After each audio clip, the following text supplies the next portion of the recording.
नमस्कार. कॅल्क्युलसमध्ये सुरुवातीला आपण बघणार आहोत फंक्शन्स हा टॉपिक. फंक्शन्स हा टॉपिक बघायला जाण्याआधी तुम्ही सेट थिअरी नीट अभ्यासलेली असली पाहिजे. सेट थिअरी तुम्हाला स्कूल लेवलला झालेली आहे, सगळी डिटेलमध्ये झाली आहे. ती तुम्ही पुन्हा जाऊन अभ्यासा आणि मग फंक्शन हा टॉपिक काय आहे ते तुम्हाला नीट कळेल. तर फंक्शन्स बघण्याआधी आता सेट थिअरी म्हणजे आपल्याला माहिती आहे, सेट्स वगैरे असतात आणि टाईप्स ऑफ सेट वगैरे हे सगळं आपण अभ्यास केलेला आहे. आता फंक्शनच्या थोडासा आधी एक पॉइंट आहे रिलेशन. दोन सेटमधलं रिलेशन, जसं त्याचा इंग्लिशमध्ये अर्थ आहे रिलेशन, तसंच नातं, दोन सेटमधलं नातं किंवा दोन सेटमधलं रिलेशन कसं असतं किंवा काही डिफाईन केलं जातं का हे आपण आधी बघणार आहोत आणि मग त्याच्या पुढे जाऊन त्याचं फंक्शन कसं होतं किंवा फंक्शन कशाला म्हणायचं हे बघायचं आहे. तर समजा दोन सेट दिलेले आहेत काहीतरी, हा सेट ए हा सेट आहे, सेट बी दिलेला आहे, ह्याच्यात काहीतरी 3 आणि 4 असे नंबर आहेत, याच्यात काहीतरी 7 आणि 15 असे नंबर आहेत. आणि असं म्हटलंय की हा 3 हा रिलेटेड आहे ह्या 7 या नंबरशी, म्हणजे 3 हा नंबर मॅप होतोय ह्याच्या 7 ला जाऊन मॅप होतोय आणि हा 4 हा नंबर 15 ला जाऊन मॅप होतोय. तर एका सेटमधले मेंबर्स किंवा इलेमेंट्स हे दुसऱ्या सेटमधल्या इलेमेंटशी जे मॅप होतात त्या मॅपिंगला म्हणतात रिलेशन. म्हणजेच काय की ह्या सेटचं ह्या सेटची काहीतरी रिलेशन आहे, काहीतरी का, कारण ह्यातले काही इलेमेंट या सेटमधल्या इलेमेंटशी जाऊन रिलेट होत आहेत किंवा मॅपिंग होत आहेत. त्याला आर, कॅपिटल आर ने डिनोट केलं जातं. म्हणजे सेट ए आणि सेट बी चं एकमेकांशी रिलेशन आहे, हे डिनोट कसं केलं जातं तर ए इज रिलेटेड टू बी. मग रिलेशन काही असेल, कुठल्याही पद्धतीने डिफाईन केलं असेल, स्क्वेअर असेल, कुठलाही अल्जेब्राईक एक्सप्रेशन असेल, कुठल्याही पद्धतीने केलं असेल, पण एका सेटचं दुसऱ्या सेटची मॅपिंग होत असेल काही इलेमेंटचं, तर त्याला रिलेशन म्हटलं जातं. आता इथे बघा, हे दोन्ही इलेमेंट्स इथल्या दोन इलेमेंट्सना मॅप होत होते, दोन्ही ठिकाणी दोन दोनच इलेमेंट होते. समजा असं असेल की इथे काहीतरी 1 2 5 9 असे काहीतरी इलेमेंट्स आहेत आणि इथे आहेत 101 105 106 कुठलेही इलेमेंट्स, रिअल नंबर सेट हा माहिती आहे तुम्हाला, वास्तव संख्या संच, त्याचा कुठलाही एखादा सबसेट कुठलाही तुम्ही घेऊ शकता, कुठलेही नंबर घ्या आणि यातले काहीच एलिमेंट्स मॅप होत आहेत. म्हणजे हा 101 ला होतोय, हा काहीतरी 106 ला होतोय, हा काहीतरी 107 ला होतोय. तर ह्या ए आणि बी सीटचं एकमेकांशी रिलेशन आहे का, तर रिलेशन आहे असं आपण म्हणू शकतो, कारण यातला हा 1 हा इलेमेंट इथल्या 101 ला मॅप होतोय. सिमिलरली ह्यातला 2 हा इलेमेंट इथल्या 106 ला मॅप होतं. म्हणजे काहीतरी मॅपिंग इथल्या इलेमेंटचं ह्या सेटच्या इलेमेंटची काहीतरी मॅपिंग दिसतंय. So A is related to B किंवा एचं बीशी रिलेशन आहे असं आपण इथे म्हणू शकतो. आता ह्या रिलेशनलाच पुढे जाऊन आपल्याला फंक्शन म्हणायचं आहे, पण त्या रिलेशनला फंक्शन म्हणताना मात्र रिस्ट्रिक्शन येतात. कारण इथे कसं झालं, इथले सगळे इलेमेंट जाऊन इथल्या इलेमेंट्सना मॅप झाले, इथले काही इलेमेंट जाऊन इथल्या काही इलेमेंट्सना मॅप झाले, म्हणजे रिलेट झाले. हे चालू शकतं, रिलेशन्समध्ये चालू शकतो. आता रिलेशन जेव्हा आपण सांगतो की ए इज रिलेटेड टू बी म्हटल्यावर हे इलेमेंट्स यांना जाऊन मॅप होणार आहेत, असं अशा वेने असतं. जशा वेने असेल तसं ते नोटेशन लिहायचं. बी चे इलेमेंट्स इकडे येऊन मॅप होत असतील तर बी रिलेटेड ए असं लिहायचं.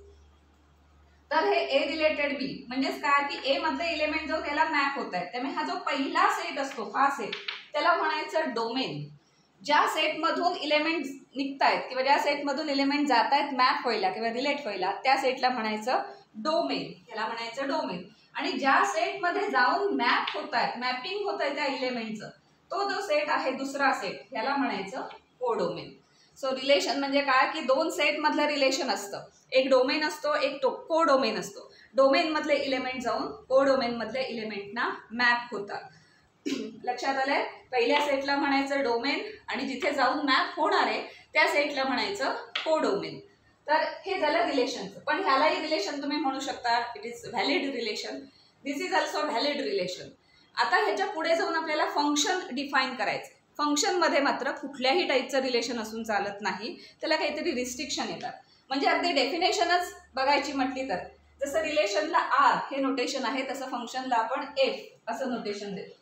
सो फंक्शन कुठला कसा डिफाईन होणार आहे तर दोन सेट असणार आहेत, एका सेटवर ते डिफाईन होणार आहे आणि त्याचं मॅपिंग दुसऱ्या सेटवर जाणार आहे, म्हणजे त्याच्या व्हॅल्यूज दुसऱ्या सेटमध्ये मिळणार आहे. तर फंक्शन लिहिताना असं लिहायचं, फंक्शन हे दोन असं लिहायचं, function defined from A to B असं त्याचं नोटेशन आहे. फंक्शन कधी म्हणणार आपण? A पासून B या सेटला जाणारं फंक्शन आहे. हे कधी म्हणणार आपण?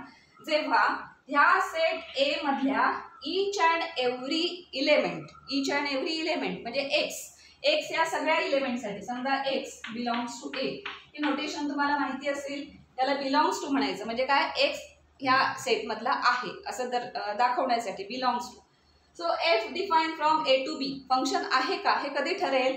जर x बिलॉंग्स टू A म्हणजे ह्या प्रत्येक x ला each and every x साठी, त्याच्यासाठी आपण असं म्हणणार की फॉर ऑल साठी हे notation, for all x belongs to that domain म्हणजे first set.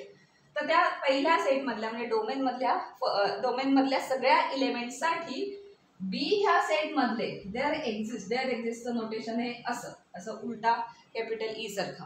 So there exist some y, कुठला तरी एक element y belongs to B.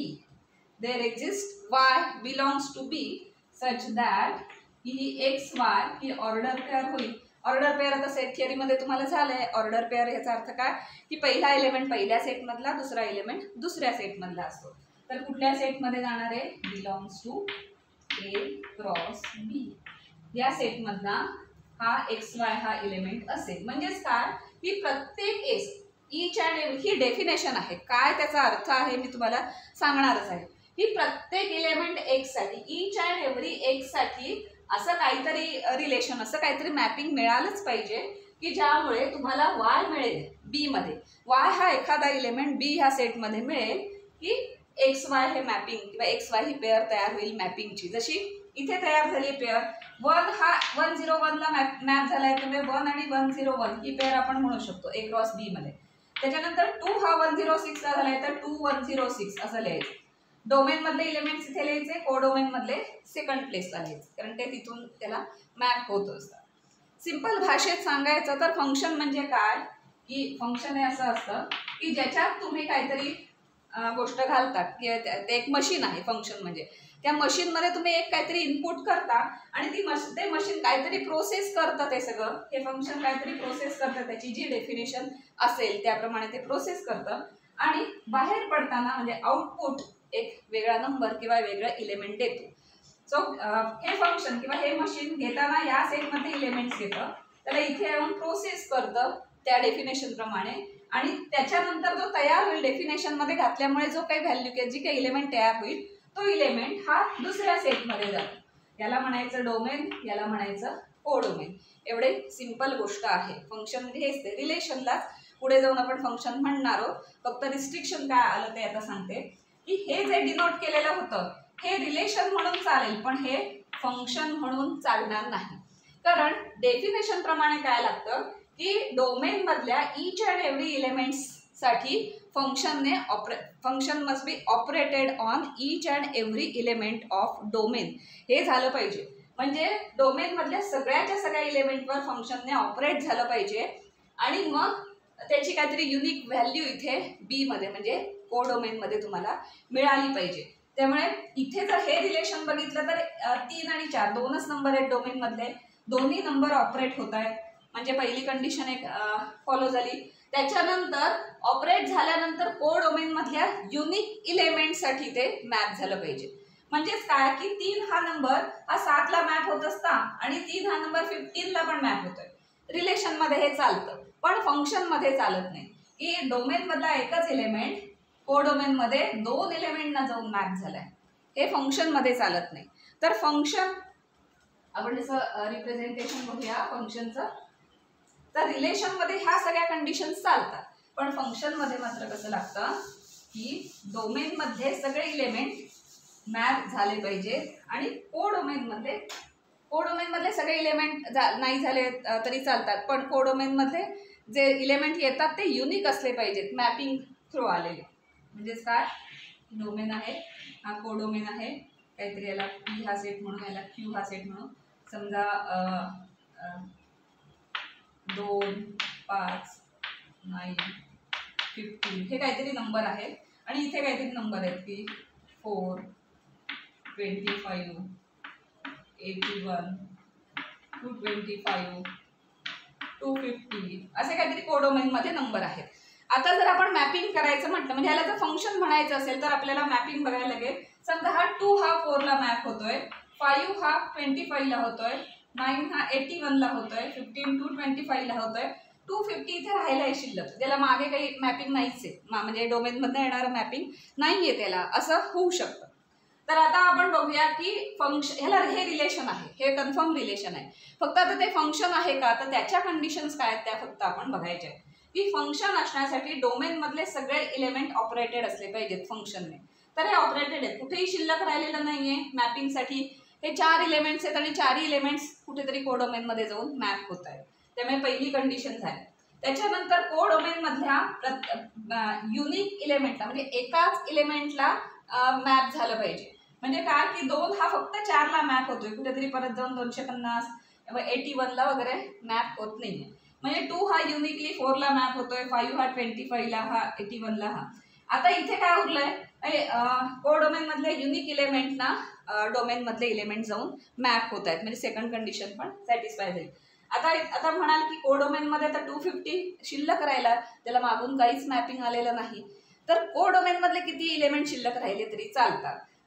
त्यामुळे फंक्शनसाठी ती काही रिस्ट्रिक्शन नाही की कोडोमेन मधले सगळे एलिमेंट्स हे म्हणजे मॅपिंग थ्रू आलेलेच पाहिजेत वगैरे, अशी काही कंडिशन नाही, असं काही रिस्ट्रिक्शन नाही. पण 2 कंडिशन आहेत तेवढ्या नीट लक्षात ठेवा. डोमेन मधले सगळे एलिमेंट्स ऑपरेट झाले पाहिजेत त्या फंक्शनने, आणि कोडोमेन मध्ये या डोमेन मधल्या एलिमेंटसाठी युनिक एलिमेंट मिळाला पाहिजे, युनिक एलिमेंट मिळाला पाहिजे. म्हणजे काय की इथले 4-5 एलिमेंट जाऊन एका एलिमेंटला मॅप होऊ शकतात, ते होऊ शकतात की त्याने ह्याला, पण इथला एक एलिमेंट एकापेक्षा जास्त एलिमेंट्सना कोडोमेन मध्ये मॅप होता कामा नये. तर ह्या सगळ्या कंडिशनने सॅटिस्फाय होणार आहे, त्यामुळे आपण ह्याला फंक्शन म्हणू शकतो. आता हे फंक्शन आहे, आपण बघितलं तर लक्षात येईल की लिहिताना म्हणजे कोणत्या डेफिनेशनने हे फंक्शन आहे वगैरे, कारण आता नुसतं फंक्शन आहे, प्रत्येक वेळेला काय आपण पिक्टोरियल रिप्रेझेंटेशन करणार नाही आहोत फंक्शनचं. तर फंक्शन हे आपण अल्जेब्राइक एक्सप्रेशन मध्ये आता लिहिणार आहोत. तर फंक्शन कसं डिफाईन होतं आणि कुठल्या रिलेशनला फंक्शन म्हणू शकतो हे लक्षात आलंय, काय काय रिस्ट्रिक्शन्स आहेत ह्या लक्षात आलंय. तर हे फंक्शन आहे. आता इथे ऑब्झर्व करूया आपण फंक्शन कसं आहे. तर हा जो 2 हा नंबर आहे तो 4 ला जाऊन मॅप होतोय. ते लिहिताना असं लिहायचं असतं की कुठला फंक्शन वापरला, आपण फंक्शनसाठी नोटेशन दिलं एफ डोमेन मधला एलिमेंट घ्यायचा, ओपन ब्रॅकेट मध्ये लिहायचा, f(2) इज इक्वल टू, आणि मग तो कोणाला मॅप होतोय तर 4 ला, तर असं लिहायचं. तर f(2) इज इक्वल टू 4 म्हणजे 2 हा डोमेन मधला एलिमेंट आहे, 4 हा कोडोमेन मधला एलिमेंट आहे, आणि ह्या फंक्शनने 2 वर ऑपरेट केल्यानंतर व्हॅल्यू मिळते 4. या 4 ला म्हणतात इमेज ऑफ 2. जसं आपण मिरर मध्ये आपली इमेज बघतो ना, तशा टाईपमध्ये मिरर हे सुद्धा एक फंक्शन आहे. जी आपण वापरतो आतापर्यंत, जे व्यवहारात ज्या सगळ्या, अगदी मोबाईल असेल, टी व्ही असेल किंवा कुठल्याही प्रत्येक गोष्टीत आपण इनपुट देत असतो आणि आपण काहीतरी आउटपुट घेत असतो. मध्ये काहीतरी त्याची जी डेफिनेशन असेल, जे काही प्रोग्राम केलेलं असेल त्याप्रमाणे प्रोसेस होतं आणि आपल्याला आउटपुट मिळतं. प्रत्येक मशीन हे काय असतं, फंक्शन असतं. इनपुट मिळतं आणि मग आउटपुट येतं त्याचं. तर इनपुट होतं 2, आउटपुट मिळालं 4. तर ह्याला म्हणतात इमेज. त्यामुळे ह्या सगळ्या एलिमेंट्सना म्हणतात इमेज. कोणाच्या इमेजेस, तर ह्या करस्पॉन्डिंग जे काही नंबर आहेत त्यांच्या इमेजेस. तर f(2) इज इक्वल टू 4 लिहिणार, किंवा f(5) इज इक्वल टू काय ह्याची image 25, f(9) is equal to 81, f(15) is equal to 225. सगळे नंबर डोमेन मधले झालेले आहेत. आता जरा ऑब्झर्व केलं तर लक्षात येईल की हा ह्याचा स्क्वेअर आहे, हा ह्याचा स्क्वेअर आहे, ह्याचा स्क्वेअर आहे. म्हणजे काय, बरोबर अल्जेब्राइक एक्सप्रेशन मध्ये लिहायचं आलं तर ह्या फंक्शनची डेफिनेशन काय, स्क्वेअर दिसते. म्हणजेच f(x) इन जनरल f(x) ची डेफिनेशन लिहायची झाली तर f(x) कसं मिळतंय आपल्याला, x स्क्वेअरने मिळतंय. f(x) कसं मिळालं तर x स्क्वेअरने.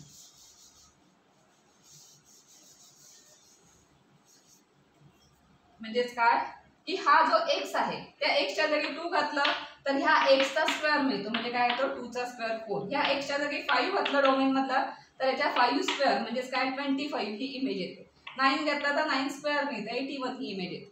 तर ही झाली डेफिनेशन. या पर्टिक्युलर ह्या पिक्टोरियल रिप्रेझेंटेशनची डेफिनेशन झाली f(x) is equal to x square. तर हे झालं एक फंक्शन.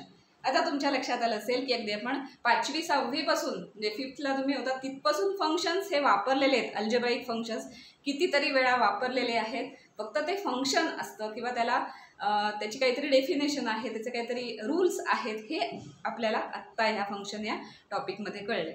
तर हे जे आहे ते अल्जेब्राईक फंक्शन, अशी बरीच फंक्शन्स वापरली आहेत ना आपण. त्याच्यानंतर फॅक्टरायझेशन केलं आहे त्या फंक्शनचं, क्वाड्रॅटिक असेल, क्युबिक असतील, अशी सगळी पॉलिनॉमियल्स, ही सगळी फंक्शन्स आहेत. ट्रिग्नॉमेट्री वापरली आपण, ट्रिग्नॉमेट्रीतली साही रेशो सगळी फंक्शन्स आहेत. लॉगरिथम तुम्ही वापरलं असाल 10वी 11वीला. लॉग हे सुद्धा काय आहे, फंक्शन आहे. e⁻x हा कुठेतरी ऐकलं असेल. सगळी फंक्शन्स आहेत. इव्हन म्हटलं तसं की डे टू डे लाईफमध्ये जे गोष्ट आपण वापरतो, जे मशीन आपण वापरतो, ज्याच्यातून आपल्याला आउटपुट मिळतं, ती सगळी काय आहेत, फंक्शन्स आहेत. आणि मधली प्रोसेस जी आहे तो सगळा प्रोग्राम केलेला आहे, त्याप्रमाणे आपल्याला आउटपुट मिळतं. म्हणजे f(x = x²) हा त्याचा प्रोग्राम आहे किंवा ही त्याची डेफिनेशन आहे.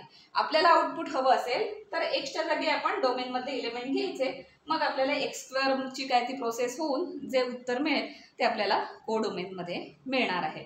एवढा सिंपल कन्सेप्ट आहे हा.